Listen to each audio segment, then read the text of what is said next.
नमस्कार, पांचवी पंचायत में आपका स्वागत है। और इस वक्त की सबसे बड़ी खबर बांग्लादेश, भारत के पड़ोसी मुल्क बांग्लादेश से आ रही है, जहां 2 महीने से चल रहे आरक्षण विरोधी छात्र आंदोलन के बाद प्रधानमंत्री शेख हसीना ने पद से इस्तीफा दे दिया है। ना केवल उन्होंने पद से इस्तीफा दे दिया है, बल्कि उन्होंने बांग्लादेश की राजधानी ढाका, अपने देश बांग्लादेश को भी छोड़ दिया है। और खबरें हैं कि वो भारत आने वाली है, दिल्ली आने वाली है। तो शेख हसीना को इस वक्त बांग्लादेश छोड़कर जाना पड़ा है। इस वक्त की बहुत बड़ी खबर है, ना केवल भारत में बल्कि इस वक्त पूरी दुनिया की ये सबसे बड़ी खबर है। और बांग्लादेश की सेना के सेना प्रमुख ने एक प्रेस कॉन्फ्रेंस की है और कहा है कि देश में अंतरिम सरकार का गठन किया जाएगा। और इस प्रेस कॉन्फ्रेंस में जो बांग्लादेश के सेना प्रमुख हैं, उन्होंने जो बड़ी बातें कही हैं, उन्होंने कहा है कि अंतरिम सरकार का गठन होगा, लेकिन ये अंतरिम सरकार किस तरह की होगी, इसमें किस किस पार्टी के सदस्य होंगे, गैर राजनीतिक होगी, राजनीतिक होगी, अभी ये स्पष्ट नहीं हो पाया है। और थोड़ी देर में बांग्लादेश के राष्ट्रपति से मिलने के लिए बांग्लादेश के सेना प्रमुख जा रहे हैं। तो इस वक्त जो कमान एक तरह से देखा जाए तो बांग्लादेश की सेना के हाथ में है और अंतरिम सरकार बनाने की प्रक्रिया आपसे कुछ देर बाद या कुछ घंटों बाद शुरू हो सकती है। और सेना प्रमुख ने छात्रों से, जो छात्र सड़कों पर उतरे हुए हैं, जिन्होंने बांग्लादेश में जो आरक्षण का जो एक कोर्ट का जो फैसला आया था उसके आरक्षण के विरोध में जो पूरे लगातार 2 महीने से जो आंदोलन चल रहा था, उन छात्रों से बांग्लादेश के सेना प्रमुख ने शांति बनाए रखने की अपील की है। वहीं छात्र से सेना प्रमुख ने कहा है कि वो अपने घरों को लौट जाएं, क्योंकि कई छात्र बड़ी तादाद के अंदर, आप कह सकते हैं, बांग्लादेश की प्रधानमंत्री, जो अब निवर्तमान प्रधानमंत्री हो गई हैं, जो अब बांग्लादेश की पूर्व प्रधानमंत्री हो गई हैं, शेख हसीना के घर में घुस गए हैं, उनके कमरों में दाखिल हो गए हैं। और जो तस्वीरें हमने श्रीलंका में देखी थी, करीब करीब वही तस्वीरें इस वक्त ढाका में देखी जा रही हैं। और पूरे देश यानी पूरे बांग्लादेश में कर्फ्यू या किसी भी आपातकाल की जरूरत आज रात तक उस संकट का हल निकाल लेंगे। सेना प्रमुख, बांग्लादेश के सेना प्रमुख ने कहा है कि आज रात तक सभी समस्याओं का हल, जो समस्याएं चल रही हैं, जो कर्फ्यू है, जो ढाका की सड़कों पर लाखों लोग उतरे हुए हैं, उनका, उस समस्या का हल सेना प्रमुख ने निकालने का वादा किया है। ये कहा है कि उसका हल निकाल लेंगे। वहीं सेना के साथ चर्चा में कई राजनीतिक दल, जो शेख हसीना की पार्टी आवामी लीग के अलावा जो अन्य दल हैं, उनके साथ भी बातचीत की जा रही है। तो सियासी तूफान के बीच बांग्लादेश के सेना प्रमुख वकार उज जमान, जो इस वक्त सबसे बड़ी शख्सियत बनकर बांग्लादेश में उभरे हैं, उन्होंने देश को संबोधित किया है। उन्होंने कहा है कि राष्ट्रपति मोहम्मद शहाबुद्दीन से मिलकर वो जल्द ही अंतरिम सरकार के गठन की प्रक्रिया शुरू करेंगे। सेना प्रमुख ने कहा है कि देश की जनता शांति बनाए रखने में बांग्लादेश की सेना का सहयोग करे। बांग्लादेश की प्रधानमंत्री शेख हसीना ने इस्तीफा दे दिया है और कामकाज देखने के लिए एक अंतरिम सरकार का गठन किया जाएगा। धैर्य बनाए रखें, कुछ समय दें, हम देश को पेश सभी समस्याओं का समाधान निकालेंगे। कृपया टकराव का हिस्सा ना बने और शांति के रास्ते पर लौटें। इससे हमारे देश को बहुत आर्थिक और माली नुकसान हो रहा है, लोग मर रहे हैं। मैं आपको भरोसा दिलाता हूं कि समाधान निकाल लिया जाएगा। तो बड़ी खबर इस वक्त की यही है कि शेख हसीना ने अपने पद से इस्तीफा दे दिया है। वे दोपहर करीब 2:30 बजे एक सैन्य हेलीकॉप्टर में, मतलब कोई सरकारी विमान भी नहीं बल्कि जो सेना का हेलीकॉप्टर था, बांग्लादेश की सेना का जो हेलीकॉप्टर था, उससे बंगा भवन से अपनी छोटी बहन शेख रेहाना के साथ सुरक्षित स्थान के लिए रवाना हो गई हैं। इस बीच प्रदर्शनकारियों ने दोपहर करीब 3 बजे गोनो भवन के दरवाजे खोल दिए, जो प्रधानमंत्री का सरकारी आवास होता है बांग्लादेश के प्रधानमंत्री का ढाका में, और उसके परिसर में घुस गए। और सरकार के खिलाफ जारी इस प्रदर्शन में अब तक 100 से ज्यादा लोगों की मौत हो चुकी है। आंकड़े अलग अलग बताए जा रहे हैं, संख्या ज्यादा भी बताई जा रही है, लेकिन जो आधिकारिक आंकड़ा है वो 100 लोगों की मौत का अभी आंकड़ा है, जिनमें 13 पुलिस वाले और 6 पत्रकार भी शामिल हैं। वहां जुलाई से बांग्लादेश में हिंसा जारी है। बांग्लादेश में हिंसा को देखते हुए 5 अगस्त से 3 दिन की छुट्टी घोषित की गई थी। वहां कर्फ्यू लगातार जारी था, सेना सड़कों पर गश्त कर रही थी और प्रदर्शनकारी ढाका तक लॉन्ग मार्च कर रहे थे। वे शेख हसीना के नेतृत्व में चल रही सरकार से असंतुष्ट थे। आरक्षण का मुद्दा था। प्रदर्शनकारी छात्र चाहते थे कि आरक्षण हटाया जाए। शेख हसीना सरकार का जो आरक्षण बांग्लादेश में जो दिया जाता है सरकारी नौकरियों में और अन्य जगहों पर, उसमें आरक्षण का जो प्रावधान था उसमें 1971 की जो मुक्ति वाहिनी थी जिन्होंने बांग्लादेश की आज़ादी के आंदोलन में हिस्सा लिया था, उनके वंशजों को भी इसमें आरक्षण मिलता था और विरोध की वजह यही थी। और हम आपको बता दें कि शेख हसीना साल 2009 से बांग्लादेश की सत्ता पर काबिज हैं, यानी पूरे 15 साल बाद अब उन्हें अपनी सत्ता को छोड़ना पड़ा है। और इसी साल जनवरी में उन्होंने लगातार चौथी बार चुनाव जीत हासिल की थी। और हालांकि इस चुनाव में प्रमुख विपक्षी दल बीएनपी यानी बांग्लादेश नेशनलिस्ट पार्टी की भी सक्रिय भूमिका रही थी। इस वजह से चुनावों को एक तरफा माना जा रहा था, मतलब बीएनपी सक्रिय नहीं थी और इसलिए अवामी लीग शेख हसीना की जो पार्टी थी वो जीत गई थी। और कई आरोप लगे थे इन चुनावों को लेकर, धांधलियों की शिकायतें की गई थी, वहां से भी एक असंतोष की शुरुआत हुई थी। और सरकारी संस्थाओं के दुरुपयोग के आरोप शेख हसीना पर विपक्षी दलों ने लगाए थे और ये भी आरोप थे कि वो अपनी सत्ता के दम से विरोध का दमन करने के कार्य कर रही हैं। ये गंभीर आरोप उनके ऊपर थे और इनमें विपक्षी कार्यकर्ताओं की गैर न्यायिक हत्या तक के आरोप भी शामिल थे। हालांकि इन आरोपों की कभी पुष्टि नहीं हुई, लेकिन जो विपक्षी दल बांग्लादेश के हैं उनके आरोप तो कम से कम यही थे। और देश में विरोध प्रदर्शन सरकारी नौकरी में कोटे को लेकर शुरू हुआ था, मतलब आरक्षण को लेकर शुरू हुआ था। और बांग्लादेश के सुप्रीम कोर्ट के इस मामले में दखल देने के बावजूद प्रदर्शनों का सिलसिला नहीं थमा। दरअसल 5 जून 2024 को, यह बैकग्राउंड समझना बहुत जरूरी है कि 5 जून 2024 को बांग्लादेश की हाई कोर्ट ने सरकारी नौकरियों में कोटा बढ़ाने का फैसला किया था। इसके बाद ढाका के अलग अलग विश्वविद्यालय यानी अलग अलग यूनिवर्सिटी के छात्रों ने इस फैसले के खिलाफ प्रदर्शन का ऐलान किया था। और कोर्ट के फैसले के बाद सरकारी नौकरियों में 56% सीटें आरक्षित हो गई थी और अलग अलग वर्ग के लोगों को इसमें शामिल किया गया था। लेकिन जो सबसे ज्यादा विरोध जिस 30% हिस्से का हो रहा था, ये 30% आरक्षण 1971 के युद्ध में, जो बांग्लादेश की आज़ादी का युद्ध माना जाता है, उसमें जो शामिल लोग थे जिन्हें मुक्ति वाहिनी कहा गया था, उनके जो वंशज हैं, उनके जो घर वाले हैं, उनको इसके अंदर 30% का जो आरक्षण मिल रहा था, इसे लेकर सबसे ज़्यादा विरोध था। क्योंकि ऐसा माना जाता है कि जो मुक्ति वाहिनी में शामिल थे, इस युद्ध में शामिल थे, जिन्होंने बांग्लादेश की आज़ादी में योगदान दिया, वो शेख हसीना की पार्टी के करीबी माने जाते हैं, उनके वोट बैंक माने जाते हैं और इसीलिए यहां से इस विरोध की शुरुआत हुई। और वॉर वेटरन्स के बाद महिलाओं और अल्प विकसित क्षेत्रों से आने वाले लोगों को भी इसमें आरक्षण का प्रावधान था। हालांकि इसको लेकर उतना विरोध नहीं था, लेकिन विरोध की थोड़ी बहुत वजह यह भी थी, इस तरह के लोगों के लिए 10% सीटें रिजर्व की गई थी। तो इस तरह से मूल निवासियों को 5% सीटें दी गई थी, मतलब मूल निवासी जो बांग्लादेश के जनजाति समाज से जो लोग आते हैं उनके लिए ये सीटों का प्रावधान था, जो अलग अलग हिस्सों के अंदर पाए जाते हैं। वहीं 1% सीटें विकलांग लोगों के लिए आरक्षित की गई थी, इसको लेकर भी कोई आपत्ति नहीं थी। लेकिन जो आपत्ति की जो वजह थी वो सबसे ज्यादा उस 30% आरक्षण को लेकर थी, जो बांग्लादेश की आज़ादी के आंदोलन में हिस्सा लेने वालों को, वंशजों को दिया जाता है। और वो छात्र लगातार कह रहे थे कि आरक्षण को कम किया जाए। और सबसे ज्यादा विरोध, जो मैं बार बार कह रहा हूं, सेना के परिवार वालों को मिलने वाले आरक्षण का था। तो इस चर्चा में आगे बढ़ाने के लिए हमारे साथ जुड़ चुके हैं वरिष्ठ राजनयिक, पूर्व राजनयिक जुड़ चुके हैं संजय भट्टाचार्य जी। इसके अलावा हमारे साथ जुड़ चुके हैं प्रोफेसर संजय भारद्वाज, जो school of international studies JNU के में प्रोफेसर हैं और बांग्लादेश मामलों के जानकार हैं। वही doctor Smriti S Patnaik, research fellow, South Asia centre IDSSA की हमारे साथ जुड़ चुकी हैं। वहीं अतुल अनेजा, जो विदेश मामले, अंतर्राष्ट्रीय मामलों के विशेषज्ञ हैं, वो हमारे साथ जुड़ चुके हैं। आप सभी चारों मेहमानों का बहुत बहुत स्वागत है DD न्यूज़ में। शुरुआत में आपके साथ करना चाहूँगा संजय जी। संजय जी, क्या हुआ है बांग्लादेश में? एकदम लग रहा था कि आंदोलन कंट्रोल हो रहा है, ये इसको संभाल ली जाएगी, स्थिति इतनी नहीं बिगड़ेगी, लेकिन जो तस्वीरें आ रही हैं, जिस तरह से PM आवास में घुस गए हैं, लाखों लोग ढाका की सड़कों पर हैं, ये अचानक हुआ या ये तय होना करीब करीब ये आंदोलन के साथ ही शुरू हो गया था कि इसका अंत यही होगा? संजय जी। मेरे ख्याल में ढाका से जो खबर आ रहे हैं, ये एक बहुत ही गंभीर स्थिति का संकेत है जी। प्रधानमंत्री शेख हसीना कुछ ही महीने पहले चौथी बार इलेक्शंस में वापस लौटे थे और सरकार गठन किया था।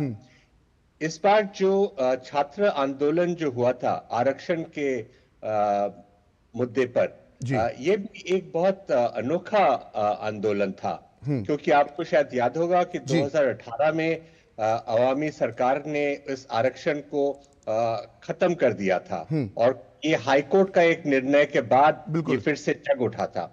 जी। इसके बाद जब सुप्रीम कोर्ट ने फिर इस पे निर्णय किया और आरक्षण को फिर से घटाकर 3% कर दिया, लेकिन छात्र आंदोलन कंटिन्यू होता रहा। जी। इससे हमें ये साफ नजर आता है कि मुद्दा आरक्षण का नहीं था, जी। कुछ और था। अच्छा। छात्र सिर्फ अपने लिए नहीं कर रहे थे, कोई और भी मुद्दा था। इकोनॉमिक सिचुएशन बांग्लादेश में काफी गंभीर था बिल्कुल। और बाहरी देशों का भी कुछ प्रभाव था। तो ये अभी जो मामला हुआ है, ये आपने हमें बाहरी बहुत देशों के प्रभाव गंभीरता की से जो बात देखना की, इसको पड़ेगा। थोड़ा स्पष्ट तरीके से हमारे दर्शकों को बताना चाहेंगे?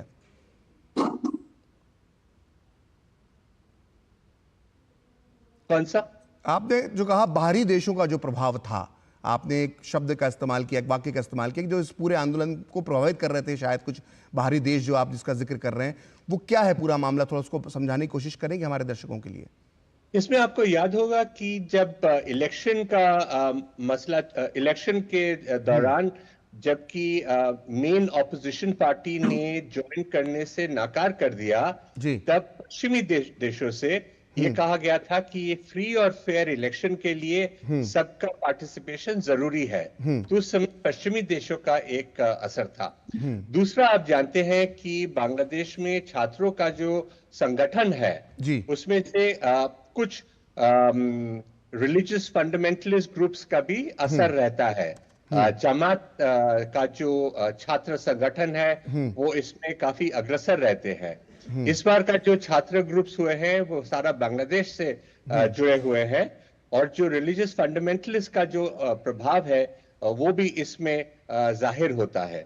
संजय जी, मैं ये जानना चाहूंगा कि जिस अंतरिम सरकार की बात की जा रही है, सेना प्रमुख ने कहा है कि एक अंतरिम सरकार का गठन किया जाएगा। हालांकि ये भी बहुत ही शुरुआती दौर में हम कल्पना नहीं कर सकते हैं किस तरह की अंतरिम सरकार होगी। तो इस अंतरिम सरकार का स्वरूप क्या होगा? क्या इसमें प्रमुख विपक्षी पार्टी भी होंगी, या इसमें शेख हसीना की पार्टी को भी शामिल किया जाएगा? और इसी से जुड़ा दूसरा सवाल मेरा यह है कि अगर अंतरिम सरकार में विपक्षी पार्टियां शामिल होती हैं, तो खालिदा जिया जो इस वक्त जेल में बंद हैं, क्या उनका भविष्य क्या होगा? क्या वो रिहा हो सकती है? उनकी स्थिति मजबूत हो सकती है? इसको थोड़ा विस्तार से मैं समझना चाहता हूं। अगर हम जनरल वकरुज़्ज़मान का बयान सुने, जी। क्योंकि प्रधानमंत्री हसीना जाने से पहले उन्होंने कुछ वक्तव्य नहीं छोड़ गया था, तो हमें अभी जनरल वकरुज़्ज़मान का ही बयान से इसके बारे में सोचना होगा। उन्होंने इसके बारे में स्पष्ट नहीं किया है, लेकिन उन्होंने कहा है कि बांग्लादेश की जो मेन पार्टीज हैं, उसके साथ उन फौज का बातचीत हुआ है। तो इसमें अवामी पार्टी और कुछ और जो मिले हुए पार्टी है, उनका साथ तो बात हुआ है, हमें पता है, लेकिन ऑपोजिशन के साथ किस हद तक बात हुआ है, इसका अभी कोई क्लियर इंडिकेशन नहीं जी, है। बिल्कुल, अभी वो शुरुआत में है, अभी राष्ट्रपति से मिलेंगे, उसके बाद राष्ट्रपति जी से बात करके इंटरिम गवर्नमेंट का संगठन करेंगे। ये एक कॉन्स्टिट्यूशनल प्रोसेस होगा या एक आर्मी का सिर्फ गवर्नमेंट बनेगा, इसके बारे में अभी कोई हमारे साथ प्रोफेसर संजय भारद्वाज भी हैं। संजय जी, मैं आपसे जानना चाहूंगा, प्रोफेसर संजय, आपसे कि क्या गलती शेख हसीना से हो गई जो इस पूरी सिचुएशन को वो हैंडल नहीं कर पाई? क्योंकि 2009 से लगातार उनके चुनावों पर सवाल उठाए जाते रहे थे, लगातार कई विरोध की आवाजें उनके खिलाफ उठती रही हैं, लेकिन उन्होंने जिस दृढ़ता के साथ अपनी सत्ता पर पकड़ बनाए रखी, वो आखिर क्या हुआ कि 15 साल बाद ये दिन उनको देखना पड़ा कि अचानक इस तरह से अपनी बहन के साथ उनको बांग्लादेश छोड़ना पड़ा? कहाँ गलती रह गई? देखिए, मोटे तौर पे जो एक 2008 में जब उनका इलेक्शन हुआ था जी, और उसमें एक बहुत बड़ा उन्होंने कहा था कि I will bring change, there is a call for change from darkness to the brightness, कि मैं और दूसरा जो कहा था कि जो 1971 की जो स्पिरिट है, जो भावना है, उसको रीइंस्टेट करूंगी। निश्चित रूप से उन्होंने जो इकोनॉमिक ट्रांसफॉर्मेशन और डेवलपमेंट की बात कही थी, and that would be all inclusive, उस मुद्दे पर बहुत स्ट्रांगली, बहुत रिगरसली काम किया। और आज आप देखिए कि बांग्लादेश के लिए जो एलडीसी कंट्री है, उसको डेवलपिंग कंट्रीज की कैटेगरी में शामिल होने जा रहा है 2026 तक। तो और जो पर कैपिटा इनकम रही है, बांग्लादेश की, उसको भी दक्षिणी एशिया के काफी देशों से बेहतर माना गया। ह्यूमन डेवलपमेंट इंडेक्स के कॉन्टेक्स्ट में भी दक्षिणी एशिया के देशों से बेहतर माना गया। तो इकोनॉमिक जो परफॉर्मेंस था वो निश्चित रूप से अब बांग्लादेश की जनता ने और बाहर के जो न्यूट्रल ऑब्जर्वर है उन्होंने अप्रिशिएट किया। लेकिन जो डाइकोटोमी क्रिएट किया गया गोल वर्सेस वैल्यूज की, शेख हसीना के राज में जो वैल्यूज हैं जिसमें ह्यूमन राइट्स की बात है, डेमोक्रेसी की बात है, जी इंक्लूसिविटी की बात है, या जो फ्रीडम ऑफ एक्सप्रेशन की, वो सब उसको किसी न किसी रूप से दबाने का प्रयास किया गया। खासकर जो डिजिटल सिक्योरिटी एक्ट आया 2018 में, उसका बहुत वाइडली क्रिटिसिज्म हुआ। तो आते आते जो जो जो एंग्यूस था जिसमें डेमोक्रेसी की बात थी कि ग्रास रूट लेवल पे भी यूनियन परिषद के इलेक्शंस नहीं होते, जो चेयरमैन बनता है या वाइस चेयरमैन बनता है वो एमपीज अपनी कॉन्स्टिट्यूएंसी में नॉमिनेट कर देते हैं, यानी और जो 18 से 25 के बीच में जो जनता है उसको वोट डालने का भी एक स्वाद नहीं चखा है, यानी कि वो डिप्राइव कर दिया गया। और 2024 में जो चुनाव हुआ उसमें भी लगभग 40% वोट कास्ट हुआ, जो कि वो ऑफिशियल डेटा था, कितना कम हुआ। तो ये जो कई मुद्दे थे जो एक साथ एक्यूमुलेट हो रहे थे, लेकिन जो अभी एक काइनेटिक एनर्जी के रूप में जो एक तरीके से बना, वो सोशल जस्टिस का मुद्दा था, कोटा का मुद्दा था। ये मुद्दा भी काफी समय से चला जा रहा था कि भाई जो मुक्ति योद्धा है, जो फ्रीडम फाइटर्स हैं, उनको 30% आरक्षण दिया जाता है 1972 के संविधान के तहत, और उसमें ये कहा गया कि मुक्ति योद्धा को दिया जाएगा, उनके बच्चों को दिया जाएगा, और उनके बच्चों को दिया जाएगा। इस बात के लिए स्टूडेंट्स जो जॉब के लिए जॉब की तलाश में थे, एम्प्लॉयमेंट की तलाश में थे, उनमें एंग्यूस था। 2018 में एक प्रोटेस्ट हुआ, उसमें गवर्नमेंट ने स्टूडेंट की बात को मानते हुए उसको विड्रॉ कर लिया गया। लेकिन फिर से कोर्ट ने जो वर्डिक्ट दिया, अपीलेट मुक्ति वाहिनी वालों के परिवार गए थे और कोर्ट में उन्होंने कहने का मेरा प्रखर जी मतलब ये है कि जो अभी सोशल जस्टिस का इशू था, जो सोशो इकोनॉमिक इशू था, उसको पॉलिटिकल ट्रांसफॉर्मेशन हो गया। वो पॉलिटिक्स की श्रीलंका वाला केस हो गया कि जो इकोनॉमिक क्राइसिस श्रीलंका में आया था वो पॉलिटिकल क्राइसिस बन गया। वही हालात शेख हसीना का हुआ कि जो इकोनॉमिक और सोशल क्राइसिस आया था वो पॉलिटिकल क्राइसिस बन गया, और उसको मिस हैंडल किया। जो एसोसिएट्स थे शेख हसीना के, उन्होंने पुलिस के साथ मिलके मिस हैंडल किया। शेख हसीना ने भी जो प्रोटेस्टर थे उनको रजाकार बोला, और रजाकार वो थे जो 1971 में एंटी लिबरेशन वॉर फोर्सेस थे। तो कई तरीके से कई मुद्दे ऐसे आए कि शेख हसीना को सत्ता से जाना पड़ा, और अपना और आर्मी के लिए एक से पैसेज दे दिया। लेकिन आर्मी कितना वैल्यूज को प्रोटेक्ट कर पाएगी, ये निश्चित रूप से एक बड़ा सवाल है। आर्मी कभी भी डेमोक्रेसी का सब्स्टिट्यूट नहीं हो सकती है। और खैर, वो जब अंतरिम सरकार की तरफ जाएंगे, अंतरिम सरकार की रूपरेखा क्या होगी उसके बाद ही स्पष्ट हो पाएगा। अतुल अनेजा जी, जो बात प्रोफेसर संजय कह रहे थे और बात जो मीडिया रिपोर्ट्स पे भी सामने आ रही है, उन्होंने रजाकार का जिक्र किया कि किस तरह से, और कट्टरपंथी तत्व भी इस आंदोलन में शामिल थे। कई मीडिया रिपोर्ट्स, जो इंटरनेशनल मीडिया रिपोर्ट्स हैं, वो ये बात कहती हैं कि कुछ भारी शक्तियां भी थी जो इस पूरे आंदोलन को हवा दे रही थी। इन बातों में कितनी सच्चाई आपको अनेजा जी नजर आती है? प्रकाश जी, ये सच्चाई बिल्कुल इसमें है। अगर आप इतिहास देखें बांग्लादेश में, तो दो तरह की फोर्सेस रही हैं। बिल्कुल। एक रहा है बंगाली नेशनलिज्म, जो शेख मुजीबुर रहमान की, उनकी जो एक सेकुलर नेशनलिज्म रहा है, शेख हसीना वो एक टेंडेंसी को रिप्रेजेंट करती हैं। दूसरा एक रिलीजियस बांग्लादेशी नेशनलिज्म जिसको कहते हैं, जो जियाउर रहमान जो इनके हस्बैंड है बीएनपी के नेता के, तो ये एक तरह से ये दो टेंडेंसी का क्लैश हमेशा रहा है। 1975 में बिल्कुल शेख मुजीबुर रहमान की हत्या की गई, तो एक बहुत बड़ा और उसमें था। कहते हैं कि जियाउर रहमान का भी नाम एक तरह से सामने आया था, हालांकि वो कभी साबित नहीं हो पाया। तो ये साइकिल्स में घूमे हैं प्रकाश जी, कि उसके बाद जब शेख मुजीबुर रहमान की असैसिनेशन हो गई, कू हो गया बांग्लादेश में, उसके बाद एक दौर आया जिसमें जो बांग्लादेशी नेशनलिज्म, जो रिलीजियस तबके से जुड़े हुए हैं, उसका बोलबाला रहा। जो उसके बाद शेख लेफ्टिनेंट जनरल इरशाद आए जियाउर रहमान के बाद, तो 2009 में फिर से बाजी पलटी गई और शेख हसीना वापस आई हैं। अब हम एक तीसरा साइकिल देख रहे हैं। आज जो हो रहा है वो तीसरा साइकिल की शुरुआत है कि जो बंगाली नेशनलिज्म की जो रिप्रेजेंटेशन है, शेख हसीना, उनको बाहर कर दिया गया है, और फिर से जो पुरानी फोर्सेस हैं वो वापस आई हैं। आपका सवाल था कि विदेशी ताकतें हमेशा रही हैं। 1975 के कू के पीछे भी CIA का हाथ था। तो अभी जो विजुअल्स आप दिखा रहे हैं, कि शेख मुजीबुर रहमान के स्टैचू को जिस तरह बिल्कुल। से नीचे किया जा रहा था। मैं इराक में था 2003-4 में, मुझे तो वो बगदाद नजर आ रहा है इसमें, जो एक एक बिल्कुल ये अमेरिकन साजिश की वजह से हुआ था। तो मुझे लगता है कि जो संजय जी ने पहले कहा था कि अमेरिकन ने अपोज की थी इलेक्शंस, और इस बार ये 24 की नहीं, उसके पहले भी, तो बाहरी शक्तियां जरूर हैं। और साथ में जो शेख हसीना का भी चाइना विजिट था, और वो भी पूरी तरह से सफल नहीं रहा। उनको वो पहले वापस आ गई थी, क्योंकि उनके पास शी जिनपिंग के साथ उनको ऑडियंस नहीं मिली। तो मुझे लगता है कि बाहरी शक्तियां भी एक एक बार बहुत बार बड़ा आईएसआई का भी contributor नाम, आईएसआई का पाकिस्तानी खुफिया एजेंसी का भी नाम बिल्कुल इसमें। बिल्कुल आएगा। जमात इस्लामी के साथ अगर आप करेंगे तो बिल्कुल। वो पाकिस्तान का नाम जरूर आएगा। लेकिन ये नहीं कहना कि एक्सटर्नली माउंटेड था, इंटरनल फैक्टर्स रहे। ये कॉम्बिनेशन हुआ है दोनों का, इंटरनल क्योंकि फैक्टर्स एक और तरह से बाहर जिस तरह से बाहरी अर्थव्यवस्था बांग्लादेश की ऊपर आई और उसके बाद जो डाउनफॉल आया और फिर ये आरक्षण का मामला, तो सब ये मिक्स हो गया, आप कह सकते हैं। बिल्कुल, ये मल्टीपल फोर्सेस है। मिसहैंडलिंग भी हुई है इसके अंदर, इकोनॉमिक फैक्टर्स भी आते हैं इसके अंदर, और डोमेस्टिक रिजेंटमेंट भी है। लेकिन एक्सटर्नल फैक्टर्स भी हमेशा रहे हैं। मुझे तो ये रेजिम चेंज जैसे होता है बाकी कंट्रीज में, साउथ एशिया में पहला एग्जांपल लग रहा है रेजिम चेंज का, ठीक है, जो हमारे साथ आपने स्मृति, मिडिल ईस्ट वगैरह में देखा है। ठीक है, हमारे साथ स्मृति पटनायक जी भी हैं। स्मृति जी, अगर हम इतिहास में जाएं तो क्या हम ये कह सकते हैं आज की जो शेख हसीना है वो दूसरी बार खुशकिस्मत साबित हुई हैं कि उनके घर पे हमला हुआ? जब 15 अगस्त 1975 को उनके घर पे जब हमला हुआ था, शेख मुजीब और उनके पूरे परिवार की हत्या कर दी गई थी, तब वो यूरोप में थी और इसलिए वो बच गई थी। और आज भी आप कह सकते हैं कि एक नैरो स्केप था उनके लिए, और वो इस तरह से जो है एक तरह से बचकर अपनी बहन के साथ वो ढाका से निकल गई। क्या कहेंगे इस बारे में आप स्मृति जी? नहीं, मैं ये नहीं बोलूंगी कि 75 में जो हुआ था उसका रिपीटेशन है, क्योंकि आर्मी चीफ जो है उनको समय दिए थे इस्तीफा दे के निकल जाने के लिए। उनके लिए वही सेफ था। आप अगर देखेंगे बाद में जो गणभवन में जो अटैक हुआ, वो अटैक से ये पता चल रहा है कि वो एटलीस्ट सेफली निकल गए।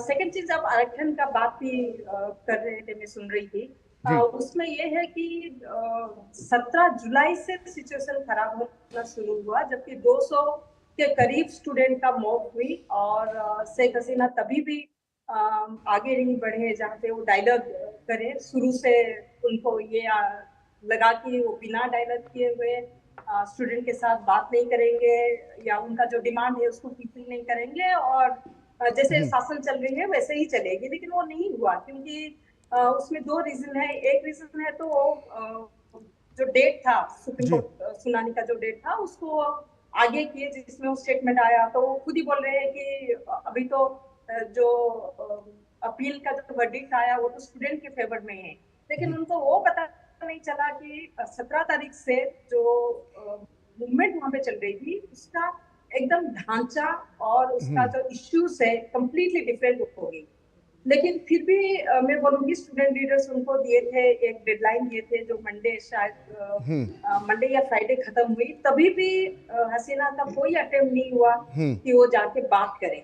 और जो कि मैं ये बोलूंगी, मतलब आग में पेट्रोल डालना है कि आप स्टूडेंट को बोल रहे हैं कि हम अगर रिजर्वेशन फ्रीडम फाइटर को नहीं देंगे, क्या रजाकार को देंगे? स्टूडेंट का लगा कि मतलब हम लोग वो फ्रीडम फाइटर रजाकार का डिवीजन जो हुआ उसमें उनको लगा कि उनके ऊपर वो एक्यूज कर रहे हैं। तो उसका मतलब ये भी निकला कि जो कोई हसीना को अपोज करेगा उसका मतलब ये नहीं है कि सब कोई रजाकार है, सब कोई बांग्लादेश के फ्रीडम के अगेंस्ट में थे, लिबरेशन के अगेंस्ट में थे। तो ये जो स्टूडेंट थे उनको ये लगा, बाकी जैसे मेरे दूसरे पैनलिस्ट भी बोल रहे हैं, उसके बीच में आपका अपोजिशन पॉलिटिकल पार्टी जिनके पास और कोई मुद्दा नहीं था, मतलब हम देखे हैं बहुत आंदोलन हुई है, इलेक्शन से पहले भी बीएनपी का आंदोलन हुई है, लेकिन ये आंदोलन में वो लोग उसका पूरा कैपिटलाइज किए ये आंदोलन में। तो कोटा रिफॉर्म से it became a anti Hasina agitation. और कुछ पिछले महीने जून में आप देखे होंगे करप्शन जो रेट है, जैसे फॉर एग्जांपल पीएमओ ऑफिस में एक प्यून 33 करोड़ उनका संपत्ति है। तो ये सारा जो इश्यूज है, और यूथ जो है जो क्लीन गवर्नमेंट चाहता है, तो उनको लगा कि एक तो इलेक्शन इस टाइप का हुआ, उसके ऊपर इतना करप्शन, और हसीना सरकार का कोई भी स्टेप नहीं था जहां पे वो करप्शन इश्यू भी एड्रेस करे, कोई भी स्टेटमेंट नहीं था। रादर वो प्राउडली बोल रहे थे हाँ मेरे ऑफिस में तो इसको ये इतना पैसा बनाया। एक तो जो क्लिक था, so it was against Hasina, against the click. which has been ruling Bangladesh for past 15 years. The bureaucratic यहाँ पर the police मैं आपको state, थोड़ा सा रोकना चाहूंगा everything. स्मृति जी। संजय जी से मैं पूछना चाहूंगा, संजय भट्टाचार्य जी से, कि सेना की भूमिका एक बहुत बड़ा सवाल उठ रहा है कि 2009 से जिस तरह से सेना के साथ संतुलन बनाकर शेख हसीना चल रही थी, क्या वो साथ जो सेना का मिलना चाहिए था भट्टाचार्य जी, वो इस बार नहीं मिल पाया उनको, शेख हसीना को?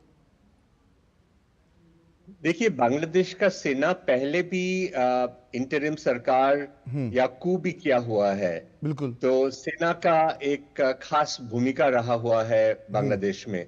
लेकिन इस बार मैं सोचता हूं कि उनका रोल वो पहले वाले जो अपस्टेजिंग और कू का जो था, उससे अभी इस बार कुछ भिन्न है। जैसे पहले भी हमारे कुछ पार्टिसिपेंट्स इस बार कह रहे थे कि वहां पे इस बार इंडिया टीवी मामला काफी संगीन था और संजय भारद्वाज जी, आपकी demonstrators- आवाज डिस्टर्ब कर रही, थोड़ा सा अपना म्यूट कर लीजिए। प्रोफेसर भारद्वाज, अपना माइक म्यूट कर लीजिए। जी संजय भट्टाचार्य जी बोलिए।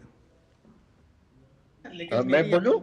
हाँ जी, बोलिए कंटिन्यू। कंफ्यूजन हो गया। तो हम कह रहे थे कि इस बार जो बांग्लादेश का जो फौज ने जो कहा है कि वो इंटरिम गवर्नमेंट फॉर्म करेंगे जी। इस बार का इंटरिम गवर्नमेंट बांग्लादेश का फौज की तरफ से पहले वाले जो गवर्नमेंट्स बने थे उससे कुछ भिन्न है। लेकिन ये तो जाहिर है कि डेमोक्रेसी में जो इलेक्टेड रिप्रेजेंटेटिव्स होते हैं उनका सरकार बनना चाहिए, ना कि फौज का बनना चाहिए। लेकिन इस बार स्थिति कुछ ऐसा आ गया। मुझे नहीं लगता है कि बांग्लादेश के फौज की तरफ से कुछ लंबी दौर का सरकार बनाने का प्लान अभी कुछ है, और उन्होंने भी कहा है कि राष्ट्रपति की अनुमति से और इंटरिम सरकार की बात किया है। तो मेरे ख्याल में ये कुछ जो डिफिकल्ट सिचुएशन को कंट्रोल करने के बाद हम लोग देख पाएंगे कि ये आगे कैसे बढ़ेगा। तो बेगम खालिदा जिया का आप क्या रोल देखते हैं आने वाले समय में, या उनकी पार्टी का आप क्या रोल देखते हैं? जी, क्योंकि भारत के मुझे परिप्रेक्ष्य लगता बड़ा है महत्वपूर्ण कि हो जाता है। बीएनपी ने जब निर्णय लिया था कि वो इलेक्शन नहीं कंटेस्ट करेंगे, उन्होंने डेमोक्रेसी से हट गया था।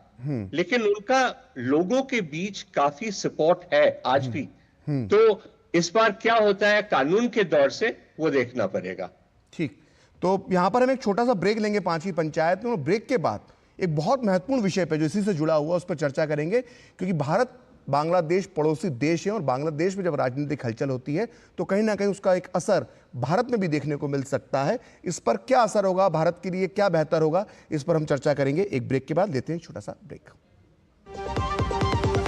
तड़के वाली भोली भाली मेहनत वाली असली तड़के वाली, ये तो बड़ी समझदार बड़ी होशियार MDH के सही टेस्ट का असली टेस्ट MDH जिंजगालिक टेस्ट। MDH बात जब पीढ़ियों के लिए बनने वाले घर की हो तो जिम्मेदारी बड़ी हो जाती है। गैलेंट समझता है ये जिम्मेदारी। अब डबल M रिब्स के साथ गैलेंट एडवांस TMT रीबार, निर्माण का रियल हीरो।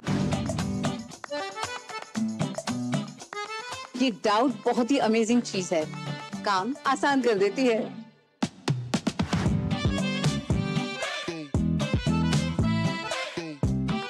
अब जिस पे भी डाउट है वो तो ऑटोमेटिकली आउट है।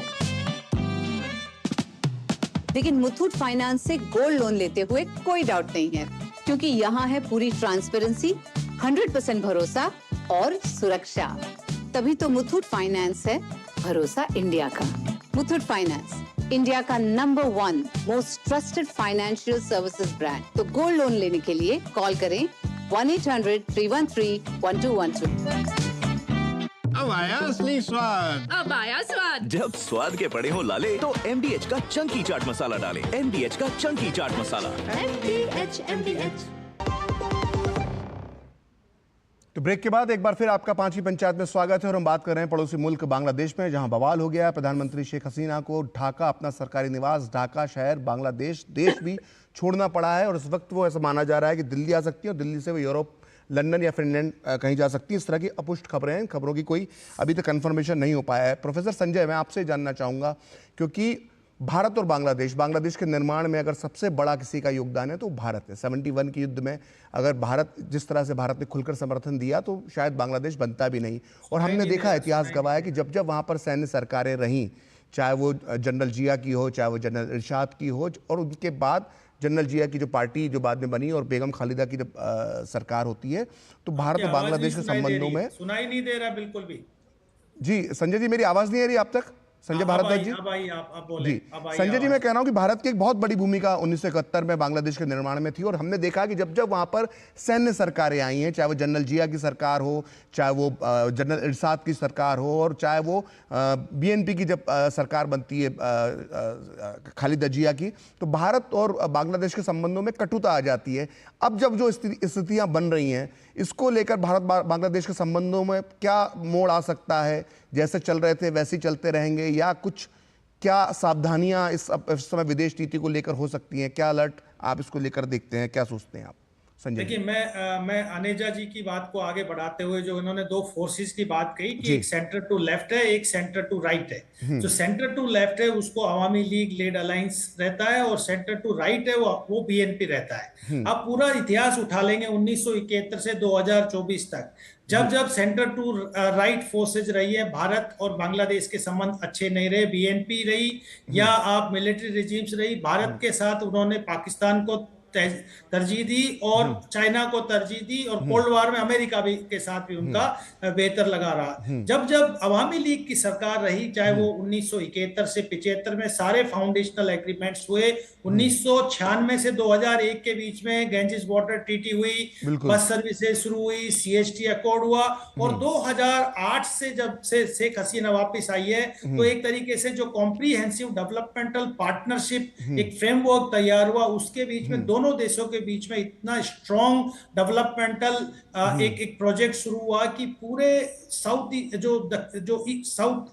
ईस्टर्न साउथ एशिया रीजन है, जिसमें भूटान, नेपाल, इंडिया, बांग्लादेश, इसको पूरे को ट्रांसफॉर्म करने का एक मिशन इन्होंने लिया। और इसमें निश्चित रूप से जो बांग्लादेश में प्रोजेक्ट्स आए, चाहे पोर्ट डेवलपमेंट, पायरा पोर्ट है, मोंगला पोर्ट है, सोनादिया मातावारी पोर्ट है, जितने भी पोर्ट्स हैं, या कनेक्टिविटी प्रोजेक्ट्स हैं, या इलेक्ट्रिसिटी प्रोजेक्ट्स हैं, जिसमें रामपाल इलेक्ट्रिसिटी प्रोजेक्ट है, या आप ये कहिए कि जो ट्रांजिट पॉइंट्स हैं, रेल सर्विसेज हैं, इसमें एकदम ट्रांसफॉर्मेशन ले आया। जो स्थिति 1965 से पहले थी भारत और पाकिस्तान के बीच में ईस्टर्न साइड में, वो स्थिति को इन दोनों सरकारों ने, भारत ने और बांग्लादेश ने शेख हसीना के नेतृत्व में आगे बढ़ाया। अब ये जो डेवलपमेंटल पार्टनरशिप था, ये बेसिकली जो बांग्लादेश की जो इकोनॉमिक ग्रोथ है, जिसमें हम कहते हैं कि 6.5 to 7% तक उन्होंने सस्टेन रखा, चाहे वो कोविड-19 हो या डेट ट्रैप हो या कोई भी इश्यू हो, उन्होंने नियमित रूप से इस इकोनॉमिक ग्रोथ को बनाए रखा।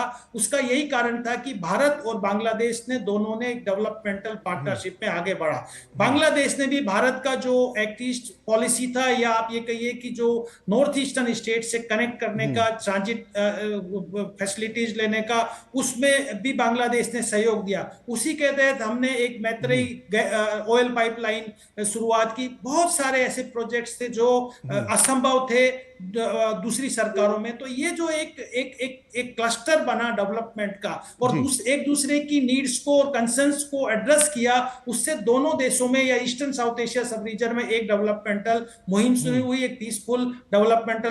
उसी से ही जो एक्सटर्नल जो पावर्स थी, चाहे जापान हो, चाइना हो, ये सब देश इसमें इन्वेस्टमेंट करने के लिए आगे आने लगे।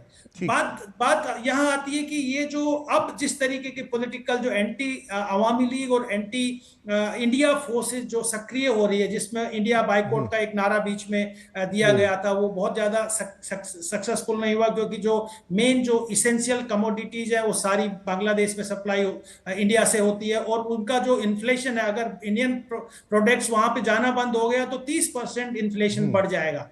तो इस स्थिति में वो संभव नहीं हो पाया।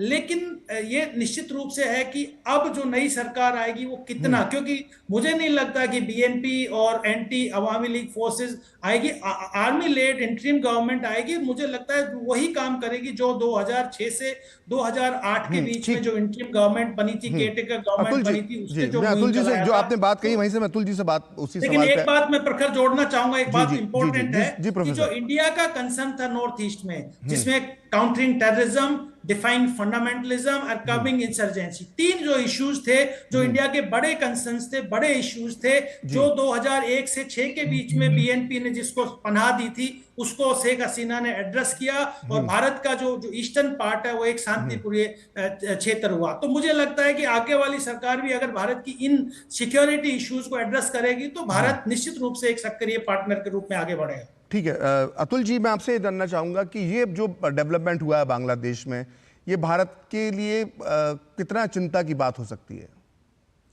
हेलो प्रकाश जी, बिल्कुल चिंता की बात है। तो हम इसको दो तरह से देख नहीं सकते। जो संजय ने बातें बताई हैं वो बिल्कुल सही है कि इतना घनिष्ठ रिलेशनशिप था शेख हसीना की गवर्नमेंट के साथ हमारा, और कनेक्टिविटी की बात हो, नॉर्थ ईस्ट की सिक्योरिटी की बात हो, और इकोनॉमिक डेवलपमेंट की बात हो, कॉम्प्रिहेंसिव रिलेशनशिप रहा है इनके साथ, और ये बहुत रेवोल्यूशनरी चेंजेस आए हैं जब शेख हसीना साहब ने दी। अब जो है हट गई हैं, और अगर जो नई सरकार आती है, जो अगर बदले की भावना से आती है, तो एटलीस्ट कुछ समय तक जो है इसमें भारत और बांग्लादेश का जो रिलेशनशिप है उसमें झटका लगेगा ही लगेगा। बाकी फिर बाद में जब सरकारें आती हैं, उनके अपने कंपल्शंस होते हैं, इकोनॉमिक कंपल्शंस होते हैं, इंडिया के साथ इकोनॉमिक इंटीग्रेशन इतनी है, तो वो बात की बात है। ये नहीं है कि परमानेंटली आपका जो है रिलेशनशिप खराब हो गया, लेकिन अगर शॉर्ट टर्म में देखें तो डेफिनेटली हमें हमारे इंडिया और बांग्लादेश रिलेशन को झटका लगा है।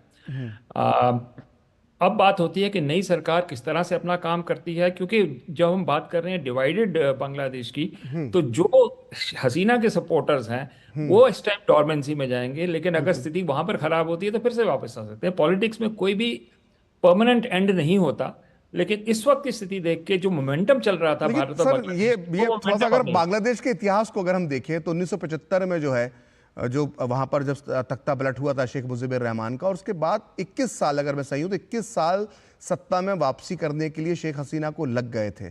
और सभी को यहाँ मालूम जानकारी है ही कि किस तरह से दिल्ली के अंदर एग्जाइल के अंदर वो रहती थी, ऑल इंडिया रेडियो में वो काम करती थी, और फिर 1996-95 में उनकी वहाँ पर राजनीति में एंट्री होती है, तब वो सत्ता में आती है। तो अब ये बहुत मुश्किल नहीं हो जाएगा उनके लिए वापसी करना, और वापसी करेंगे तो किस रास्तों से, कहाँ से, कैसे, मतलब रास्तों से मेरा मतलब किस राजनीतिक रास्ते से वो वापसी कर पाएंगे? प्रकाश जी, मैं एक पर्टिकुलर अब इंडिविजुअल की बात नहीं करता, एक टेंडेंसी की बात करता हूँ, बंगाली नेशनल की बात करता हूँ। शेख हसीना की खुद उम्र जो है 71 साल है, शायद उससे ज्यादा ही है। तो मुझे लगता है कि पॉलिटिकल साइकिल के एंड गेम में है इस वक्त, लेकिन इसके बाद इस जो इनके सक्सेसर कौन हो सकते हैं, और अवामी लीग से और लीडरशिप क्या आ सकती है, मुझे नहीं लगता कि वो सोच खत्म हुई है। चेहरा भले ही कि दूसरा हो, लेकिन मुझे लगता है कि वो पूरी सोच खत्म नहीं होगी बांग्लादेश के अंदर, और एक साइकिल आएगा, टर्मोइल है अंदर, कितने दिनों में आएगा, कितने टाइम में आएगा, वो कहना इसमें मुश्किल है। अतुल जी, मैं ये जानना चाहता हूं कि जिस व्यक्ति ने, शेख मुजीबुर रहमान बंगबंधु, जिन्होंने अकेले दम पर, एक तरह से कहा जा सकता है कि पूरे बांग्लादेश मूवमेंट हो, चाहे बांग्लादेशी जो बांग्ला भाषा का मूवमेंट हो, मतलब उन्होंने पाकिस्तान से टक्कर लेकर 71 में जो करिश्मा करके दिखाया, और महज 4 साल के अंदर ना केवल उनकी हत्या कर दी गई बल्कि उनके पूरे परिवार को खात्मा कर दिया गया।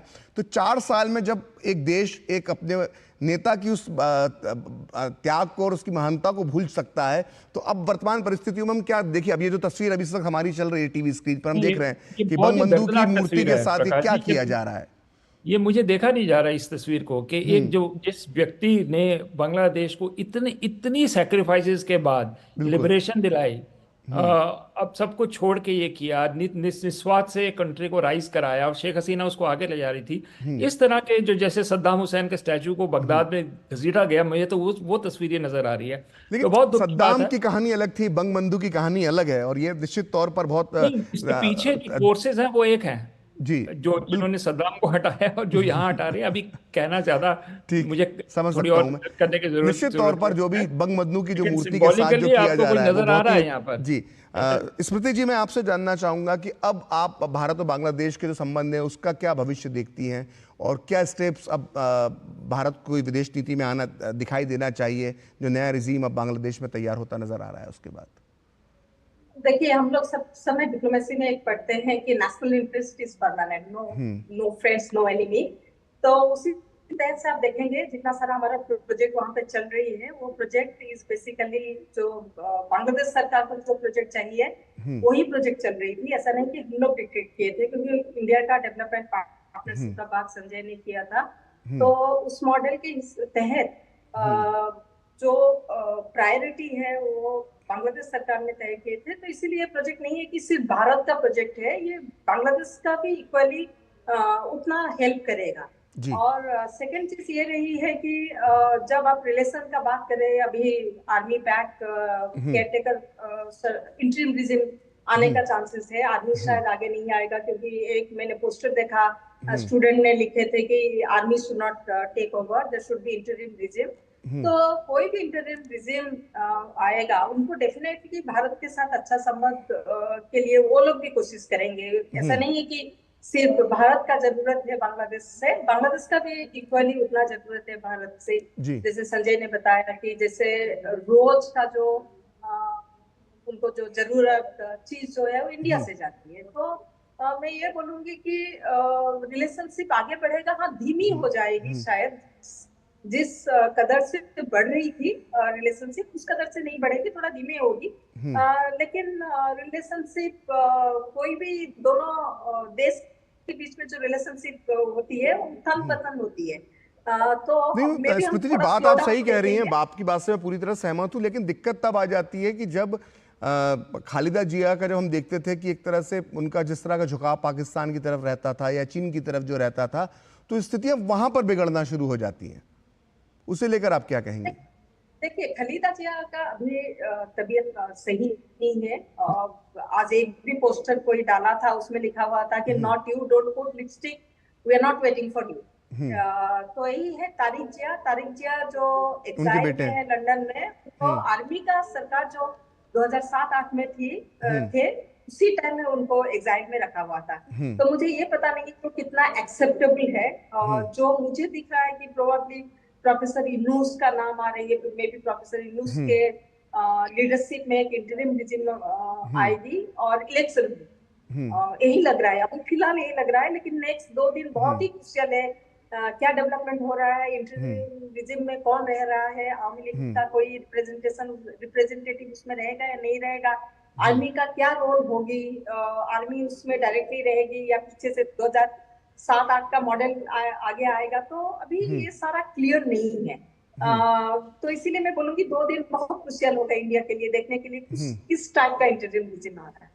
ठीक, संजय भट्टाचार्य जी, मैं थोड़ा समझना चाह रहा हूँ कि बांग्लादेश में भी जो कट्टरपंथी तत्व हैं वो समय समय पर सर उठाते हैं, और तब वो खास तौर से तब वो उठाते हैं जब शेख हसीना की सरकार नहीं, उस दौर के अंदर वो मजबूत हुए। हमने देखा कि किस तरह से आतंकवादी घटनाएं हुई थी।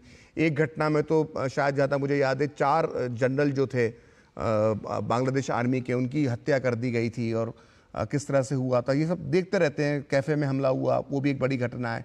तो जो कट्टरपंथी तत्व हैं, जो एक पूरी दुनिया के लिए इस वक्त जो खतरा बने हुए हैं, और बांग्लादेश की जो स्थिति अभी बनी है, क्या वो इसका कुछ फायदा उठा सकते हैं गलत तरीके से इस स्थिति का? तो मुझे लगता है कि इस जो आंदोलन है जी, इसके पीछे कौन थे उसको जानना बहुत जरूरी है। बिल्कुल। आपने देखा होगा कि जब फौज के सेनापति ने कहा कि वो इंटरिम सरकार बनाएंगे, कहा कि सबको शांति और अमन के लिए और एक रात के अंदर वो नया सुझाव लाएंगे, छात्र का जो संगठन था उन्होंने इसको स्वीकार नहीं किया। यानी कि उनका जो मकसद है वो कुछ और है। और मेरे ख्याल में अभी जो ये आंदोलन हुआ है, इसके पीछे फंडामेंटलिस्ट फोर्सेस का सबसे ज्यादा रोल है। मैं नहीं सोचता कि ये सिर्फ वेस्टर्न फोर्सेस का कोई साजिश है। इसमें फंडामेंटलिस्ट फोर्सेस, जो रिलीजियस फंडामेंटलिस्ट फोर्सेस है, उनका मेरे ख्याल में सबसे ज्यादा रोल है। और इसी की वजह से ये काफी संभव है कि वो लोग ये जो हिंसा का जो घटना हम लोग देख रहे हैं, जो कि पिछले कुछ घंटों में जो हुआ है, वो शायद कुछ देर तक और जारी रह सकता है। ये इसको कितनी दूर तक फौज लोग इसको काबू में ला पाए, ये बहुत इम्पोर्टेंट रहेगा। क्योंकि अगर हिंसा का भावना बढ़ता रहता है तो एक दूसरे के साथ जो साइकिल ऑफ वायलेंस जिसे कहते हैं, रिटेलिएशन। जब आपने साइकिल ऑफ वायलेंस की बात की है भट्टाचार्य जी, तो एक वायलेंस के शिकार जो बहुत ज़्यादा बांग्लादेश में हुए हैं, वो हमने जब पूर्वी पाकिस्तान था उस दौर में भी देखा है, 1971 के बाद भी देखा है, और वो वहाँ के रहने वाले अल्पसंख्यक हिंदू हैं। उनकी स्थिति क्या होगी, उनकी सामाजिक आर्थिक स्थिति पे क्या फर्क पड़ेगा बांग्लादेश के हिंदुओं की, वो हम चर्चा करेंगे एक ब्रेक के बाद। फिलहाल देते हैं एक छोटा सा ब्रेक। बढ़िया है, प्राकृतिक हल्दी, मिर्ची, धनिया नहीं, मिर्ची, धनिया, हल्दी, MDH। मसाले सच सच MDH MDH। मिठाई तो हमारे जमाने में होती थी। हाँ तो जाइए ना अपने जमाने में। रोमांस तो हमारे जमाने में होता था। पेमेंट भी उसी जमाने का है। अरे भैया डिजिटल पेमेंट करना सीखे नए जमाने में। इजी, सेफ एंड फास्ट है। हमने तो इनको डिजिटल पेमेंट करना सिखा दिया। आपने ये सेल्फी लेते हैं, ये हमारे जमाने का है। RBI कहता है डिजिटल पेमेंट अपनाओ, औरों को भी सिखाओ। बात जब पीढ़ियों के लिए बनने वाले घर की हो तो जिम्मेदारी बड़ी हो जाती है। गैलेंट समझता है ये जिम्मेदारी। अब डबल M रिब्स के साथ गैलेंट एडवांस TMT रीबार, निर्माण का रियल हीरो। तो ब्रेक के बाद एक बार फिर आपका स्वागत है। और हमारे पड़ोसी मुल्क बांग्लादेश में बवाल हुआ है, एक बहुत बड़ी राजनीतिक घटनाक्रम वहाँ पर हुआ है जिस पर सारी दुनिया की नज़रें लगी हुई हैं और हम भी उसी विषय पर चर्चा कर रहे हैं। प्रोफेसर संजय भारद्वाज, मैं आपसे समझना चाहूँगा कि एक बांग्लादेशी हिंदुओं का जो इतिहास रहा है वो बड़ा ही दर्दनाक इतिहास है। जो संख्या उनकी 20% से ऊपर थी वो घटते घटते 7-8% तक आ गई और उन्होंने कई दर्द देखे हैं कि किस तरह से 1950 के अंदर उनके साथ क्या हुआ था, उसके बाद 60 के दशक में क्या हुआ, 71 के दौरान उनके साथ क्या हुआ, और जब जब भारत विरोधी सरकारें वहाँ पर बनी तो किस तरह से हिंदुओं के ऊपर अत्याचार किए वो हमने देखा। 1992 के अंदर क्या हुआ था वो भी हमने देखा था। अब इस स्थिति के अंदर जब एक बार फिर जो खबरें आ रही है, खबर यह है कि एक मंदिर में हमले की खबर इस वक्त आ चुकी है। इन स्थितियों में बांग्लादेश के हिंदुओं, जो हमारी जिम्मेदारी हैं, क्योंकि भारत का जो बंटवारा हुआ था उन्होंने वो बंटवारा नहीं मांगा था, नेतृत्व की गलती की वजह से वो देश के टुकड़े हुए थे। इसलिए कहीं ना कहीं चाहे वो पाकिस्तान के हिंदू हों चाहे बांग्लादेश के हिंदू हों, हमारी एक नैतिक जिम्मेदारी उनके प्रति बनती है। तो बदली हुई परिस्थिति के अंदर बांग्लादेश के हिंदुओं की स्थिति को लेकर आप क्या सोचते हैं? देखिए, आपने प्रखर जी बिल्कुल सही बात की कि जो जब वहां पे गार्ड्स चेंज हुए हैं 1975 में जब मुजीबुर रहमान की हत्या हुई, उसके बाद जब मिलिट्री रिजीम आई, उन्होंने क्या किया, उन्होंने जो बांग्लादेश का जो बेसिक कॉन्स्टिट्यूशन था जिसके लिए जनता ने सेक्रीफाइस किया उसको चेंज कर दिया। प्रियम्बल के ऊपर टॉप ऑफ प्रियम्बल लिख दिया बिस्मिल्लाह और रहमान और रहीम, सेकुलरिज्म को हटा के ऑलमटी अल्लाह कर दिया। वही ट्रेंड 2001 में दोबारा से जब BNP आई जमात इस्लाम के समर्थन से, तो पूरा एकदम एक सेफ हेवन बना दिया एक्सट्रीमिस्ट, फंडामेंटलिस्ट, टेररिस्ट एक्टिविटीज के लिए बांग्लादेश में।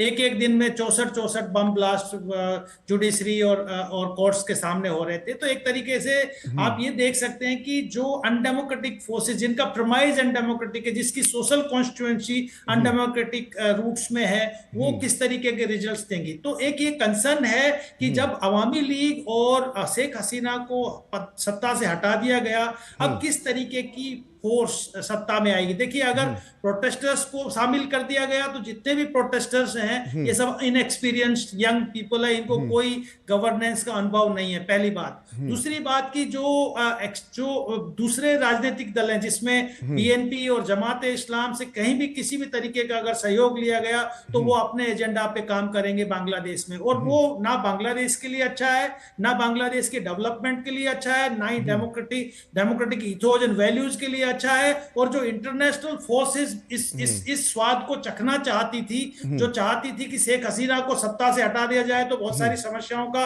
समाधान होगा, वो आने वाले समय में पता लगेगा कि बांग्लादेश को इस वक्त डील करना कितना मुश्किल है। क्योंकि बांग्लादेश एक हाईली पॉपुलेटेड कंट्री है, पॉपुलेशन डेंसिटी है, क्राउडेड है, पॉवर्टी, अनएम्प्लॉयमेंट, इन्फ्लेशन, बहुत सारे issues, natural calamity, cyclone, flood, everything is there in Bangladesh. तो बांग्लादेश जो एक बास्केट केस से एक डेवलपिंग कंट्रीज की तरफ मूव किया था, मुझे लगता है कि अगर वहां पे पॉलिटिकल स्टेबिलिटी नहीं हुई और दोबारा से अगर बांग्लादेश कट्टरपंथियों के हाथ में और जो एंटी शेख हसीना और एंटी लिबरेशन वार फोर्स के हाथ में चला गया, तो आप मान के चलिए कि स्थिति बांग्लादेश में कोई बहुत अच्छी दिखाई नहीं दे रही। और ये म्यूजिक सिर्फ बांग्लादेश को ही नहीं, पूरे पड़ोस को, क्योंकि पहले एक रोहिंग्या इश्यू बहुत बड़ा एक इशू एक नासूर बनता जा रहा है बांग्लादेश में। दूसरा जो नॉर्थ ईस्टर्न सिक्योरिटी हम भी कंसर्न है, वो भी उस पे भी नेगेटिव एडवर्स इम्पैक्ट पड़ेगा। तो ये जो ईस्टर्न साउथ एशिया सब रीजन जिसमें हम BBIN कॉपरेशन की बात कर रहे थे, डेवलपमेंट की बात करते थे, सब खटाई में पड़ जाएगा। तो मुझे लगता है कि इंटरनेशनल एक्टर्स को भी इसको सिंसियरली लेके और इसमें यहाँ पर एक स्टेबल सरकार जो डेवलपमेंटल प्रो डेवलपमेंट हो, प्रो पीपल हो, प्रो बांग्लादेश हो, pro secular liberal democratic forces हो, अगर वो बांग्लादेश में आती है तो निश्चित रूप से भारत भी उसमें सहयोग करेगा। और जो आज तक जो अभी तक पिछले 1.5 दशक से जिस तरीके के ठीक है, वो संजय जी बात बिल्कुल आप सही है, लेकिन वो भविष्य के गर्भ में है कि वो अंतरिम सरकार की रूपरेखा क्या होगी। और इससे जुड़ा मेरा सवाल अतुल जी से कि हमने BNP की बात की, हमने आवामी लीग की बात करी, लेकिन एक फैक्टर और है, वो है जमायत इस्लामी, मुल्ला मौलवी जो बांग्लादेश के हैं, और ऐसी स्थिति में जो वहाँ के हिंदू हैं, तो ये जो अब ताकतें शक्तिशाली होंगी तो ये कितनी चिंताजनक है वहाँ के अल्पसंख्यकों के लिए? बहुत ही चिंताजनक है प्रकाश जी, क्योंकि मुझे लग रहा है कि एथनिक क्लिनजिंग की तरफ जा सकता है बांग्लादेश अब। आप बहुत गंभीर बात कह रहे हैं। जी हाँ, ये क्योंकि मुझे ये सिर्फ आइसोलेटेड इंस्टेंस नहीं देखता, मैं ग्लोबल टेंडेंसीज की तरफ देखता हूँ। जो यूगोस्लाविया से शुरू हुआ है, जो मिडिल ईस्ट में गया है, वही साउथ एशिया में आ रहा है, और ये सामने दिख रहा है, ये बांग्लादेश में उसमें पूरी तरह से उसके फिंगरप्रिंट्स नजर आ रहे हैं। और अगर ये होता है तो स्थिति बिगड़ती है। जैसे संजय जी ने कहा, नॉर्थ ईस्ट हमारा जो है उसमें उसकी ज्योग्राफी देखिए, बांग्लादेश के अंदर पूरा ऑलरेडी मणिपुर में क्या स्थिति हुई है हमने देखा है। हाँ। उसके बाद क्या हो सकती है? दूसरी बात है, सिलीगुड़ी कॉरिडोर का हमको ऑल्टरनेटिव था बांग्लादेश से ट्रांजिट, अगर वो रुकता है तो हमारा सिलीगुड़ी चाइना फैक्टर उसके अंदर आ जाता है। अमेरिकन कभी भी खुश नहीं थे शेख हसीना के साथ और या शेख मुजीब के साथ। तो एक तरह से एक परफेक्ट स्टॉर्म मुझे नजर आ रहा है। आई एम सॉरी कि मैं बहुत नेगेटिवली इसको देख रहा हूँ, तो मुझे इसमें कोई उम्मीद नहीं नजर आ रही। और एक आखिरी बात जो मैं कहना चाहता हूँ कि अगर भारतीय एक रीजनल पावर है और ग्लोबल पावर की तरह एस्पिरेशनल है, तो ये हमारे लिए भी एक चुनौती है कि हमारे रीजन में हमारा बोलबाला की जरूरत है। चाहे एक सरकार है, दूसरी सरकार है, भारत को अपनी स्थिति को और मजबूत करना है साउथ एशिया के अंदर, चाहे वो श्रीलंका हो, चाहे मालदीव्स हो, चाहे बांग्लादेश हो। मुझे लगता है कि ये हमारे लिए भी एक बहुत बड़ी चुनौती है कि अगर हम बढ़ना चाहते हैं ग्लोबल पावर की तरफ, तो साउथ एशिया तो हमारे कंट्रोल में होना चाहिए। कंट्रोल ये मतलब कम से कम प्रभाव में होना चाहिए, मिलजुल प्रभाव कर में होना विकास चाहिए। की ये बात नेगेटिव फोर्सेस जो एंटी इंडिया फोर्सेस तो ना है हमारे नेबरहुड के अंदर, तो वो नहीं है। और ये चिंता की बात है आगे समय के लिए। ठीक है। अभी हम इसके बाद आपने जो कहा कि जो भारत के पड़ोसी मुल्कों के अंदर जो हो रहा है, अगर हम सिर्फ बांग्लादेश ही नहीं बल्कि अन्य देशों की भी बात करें तो इसका क्या प्रभाव दूरगामी हो सकते हैं, हम इस पर चर्चा जरूर करेंगे, लेकिन पहले लेते हैं एक छोटा सा ब्रेक। आपके घर के खाने में रेस्टोरेंट जैसा स्वाद ले आए MDH का शाही पनीर मसाला। पनीर को क्या मस्त बना डाला। बात जब पीढ़ियों के लिए बनने वाले घर की हो तो जिम्मेदारी बड़ी हो जाती है। गैलेंट समझता है ये जिम्मेदारी। अब डबल M रिब्स के साथ गैलेंट एडवांस TMT रीबार, निर्माण का रियल हीरो। तो ब्रेक के बाद एक बार फिर आपका स्वागत है, लेकिन हम चर्चा को आगे बढ़ाएं उसके पहले एक तस्वीर दिखाते हैं जो भारत बांग्लादेश सीमा से आ रही है। इस तस्वीर में हम देख सकते हैं कि जब भी बांग्लादेश के पड़ोसी मुल्क में कुछ भी कहीं पे भी किसी पड़ोसी मुल्क में होता है तो देश की सरहदों पर जो है सुरक्षा बढ़ा दी जाती है। और ये आप देख सकते हैं कि भारत बांग्लादेश पेट्रापोल जो सीमा थी उसको बंद कर दिया गया है और BSF पूरी तरह से सक्रिय हो गई है। और बांग्लादेश गए सभी ट्रक चालकों को BSF ने भारत में वापस आने के लिए कहा है और वापस भारत बुलाया जा रहा है। और पेट्रापोल सीमा पर सभी को 500 मीटर दूर पर ही रोका जा रहा है। मतलब जो बांग्लादेश की सीमा जहाँ से शुरू होती है वहाँ से 500 मीटर दूर पहले ही BSF रोक रही है। और BSF इस वक्त हाई अलर्ट मोड में है और ना केवल पेट्रापोल में है बल्कि इसके अलावा जितनी सीमा भारत बांग्लादेश की लगती है वहाँ पर BSF पूरी तरह से मुस्तैद है और किसी भी आशंका से निपटने के लिए तैयार है, किसी भी अवैध घुसपैठियों से निपटने के लिए तैयार है। तो ये परिवर्तन संजय भट्टाचार्य जी साफ नज़र जो आने लगा है कि अब BSF को जिस तरह से एक्टिव होना पड़ रहा है, तस्वीरों में हम देख रहे हैं। मेरा सवाल थोड़ा ना केवल बांग्लादेश से जुड़ा हुआ है और मेरा सवाल पूरे साउथ एशिया जिसकी बात अतुल जी ने की, मैं उसी को बात को आगे बढ़ा रहा हूँ कि जो पिछले दिनों में परिस्थितियाँ बदली, हमने देखा कि मालदीव के अंदर क्या हुआ, किस तरह की सरकार चुनकर आई। श्रीलंका के अंदर जो हुआ, हालांकि वो बातें चीज़ें भारतीय मदद से सुधर गई, संभल गई, लेकिन जो चीन का प्रभाव वहाँ पर जो नज़र आने लगा था, बीच बीच में वो सीसॉ कंडीशन वहाँ पर हमें देखते रहते हैं। पाकिस्तान, अब उसके लिए तो क्या कुछ कहा ही नहीं जा सकता है, वो तो आप देखते हैं किस तरह से। अब एक बांग्लादेश, तो जो पर्ल ऑफ स्ट्रिंग जो हम कभी चाइना के लिए बात किया करते थे कि वो ऐसा कुछ तैयार कर रहा है, ये अपने आप ही निर्मित होता हुआ तो नहीं दिख रहा है संजय भट्टाचार्य जी? चीन हमारे राज्य में काफी अपना प्रभाव बढ़ाने की कोशिश कर रहा है। चीन एक इकोनॉमिक सुपर पावर के रूप में उभर रहा है और उसका जो इकोनॉमिक लेवरेज है उसको हमारे पड़ोसी देशों में उसका प्रभाव के अंतर्गत वो पॉलिटिकल और जियो स्ट्रेटेजिक पावर का भी कोशिश कर रहा है। बांग्लादेश में भी हम लोग वही देख रहे हैं। लेकिन आपको ये भी जानकर आपको पता होगा कि शेख हसीना का जो सरकार था वो एक तरफ से चीन का सहायता भी लेता था, लेकिन काफी सतर्क भी था, क्योंकि वो अपना इंडिपेंडेंस को बहुत ही मुश्किल से हासिल किया था, जो बांग्लादेश का लिबरेशन था, और ये नहीं चाहता था कि वो उसका जो ऑटोनॉमी है उसको किसी और को सौंप दे। लेकिन चीन का प्रभाव जो आप कह रहे हैं वो लगातार प्रेशर डालता है हर एक देशों पे, और चीन का जो नीति है वो अपने सिर्फ सेल्फ इंटरेस्ट पे होता है। जो म्यूचुअल बेनिफिट की बात होती है वो ऑलवेज वैसा नहीं होता है। और ये आप जैसे कि काफी उदाहरण भी दिए हमारे पड़ोस के देशों में हमने देखा है। ऐसा कुछ बांग्लादेश पे भी कोशिश जरूर चल रहा है, लेकिन अभी हमें देखना होगा कि नया जो इंटरिम गवर्नमेंट बनता है और उसके बाद कौन सा स्थायी सरकार बनता है और उसका नीति कैसा होता है। मेरे अनुमान में बांग्लादेशी भावुक जरूर है, लेकिन वो बहुत ही अपने इंडिपेंडेंट भी है, और वो लोग जरूर कोशिश करेंगे कि बांग्लादेश को। संजय जी, मैं आपको रोकना चाह रहा हूँ, एक बड़ी खबर बांग्लादेश से आ रही है, और बांग्लादेश में जो अंतर्राष्ट्रीय हवाई अड्डा है, बांग्लादेश का ढाका अंतर्राष्ट्रीय हवाई अड्डा, उसे 6 घंटे के लिए, ढाका एयरपोर्ट को 6 घंटे के लिए बंद कर दिया गया है। ये इस वक्त की बड़ी खबर है, और अभी हमने आपको बताया था कि किस तरह से बीएसएफ का जो अलर्ट मोड में आ चुकी है बीएसएफ, और भारत बांग्लादेश सीमा पर वो सुरक्षा को और इंतज़ाम को बढ़ा दिया गया है। आप तीनों मेहमानों का बहुत बहुत धन्यवाद, प्रोफेसर संजय भट्टाचार्य जी, प्रोफेसर संजय भारद्वाज जी, अतुल अन्नेजा जी, आप तीनों का बहुत बहुत इस चर्चा में शामिल होने के लिए धन्यवाद। तो फिलहाल इस खास कार्यक्रम में इतना ही। देखते रहिए डीडी न्यूज़।